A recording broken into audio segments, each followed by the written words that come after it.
তাছাড়া আমরা যদি ব্যাটারি সেকশনে আসি তাহলে এখানে 5000 mAh এর ব্যাটারি পেয়ে যাচ্ছেন আপনারা, আর এটাকে চার্জ করার জন্য 10 ওয়াটের চার্জার পাচ্ছেন। এই বাজারে 10 ওয়াটের চার্জারিংই পাবেন, স্লো চার্জ, বাট প্রায় 2 ঘন্টার মতো লাগবে ফোনটা ফুল চার্জ হইতে। বাট একবার ফুল চার্জ হয়ে গেলে আপনারা মোটামুটি একদিনের মতো ব্যাকআপ পেয়ে যাবেন। সো এট দেন এটা যদি একটা শর্ট সামারি আমি করি অ্যান্ড আপনাদেরকে বলি যে ভালো খারাপ কি আছে অ্যান্ড এই ফোনটা কি রিকমেন্ড করার মতো কিনা, তাহলে আমি বলবো যে যদি 8000 টাকা প্রাইস পয়েন্ট আপনারা চিন্তা করেন, 8000 টাকা থেকেও 200 টাকা কম, তাহলে আপনারা এই বাজারে 464 পাচ্ছেন, সুন্দর একটা ডিজাইন পাচ্ছেন, আর ওভারঅল ডেলিভারি লাইফের একটা ইউজেবল পারফরমেন্স পাচ্ছেন। আর মনে হয় এই তিনটা জিনিস পেলে এই বাজেটটা একটা রিকমেন্ডেবল বাজেটে পরিণত হয় অ্যান্ড রিকমেন্ডেবল ফোনে পরিণত হয়। সো এই জন্য আমি এটাকে রিকমেন্ড করবো যারা এই ধরনের কাজের জন্য ইউজ করতে যাচ্ছেন। বাট যদি এর চেয়েও একটু হেভি কাজ আপনি করতে চান তাহলে এই প্রসেসর দ্বারা সম্ভব না। এটা পারফরমেন্স সেকশন আমার কাছে ভালো লাগে নাই, এটা ক্যামেরা সেকশনও এতটা ভালো না, আর স্বাভাবিকভাবে স্টেরিও স্পিকার থেকে শুরু করে আদার যে ফিচারগুলো আছে এগুলো কিন্তু অনেক কম পাচ্ছেন, ফাস্ট চার্জিং এই ফোনটাতে নাই। সো যারা আরো 2-3 হাজার টাকা বাড়াইতে পারবেন তাদের জন্য আরো অনেক অপশন আছে। বাট যদি আপনার বাজেট 8000 টাকা লিমিট হয়ে থাকে তাহলে এই ফোনটা আপনার জন্য রেকমেন্ডেশনে থাকবে। তো আই হোপ আপনারা সবকিছু বুঝতে পেরেছেন।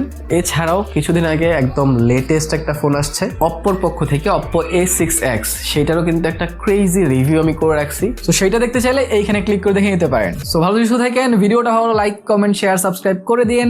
দেখা হবে পরের ভিডিওতে। টিল দেন, আল্লাহ হাফেজ।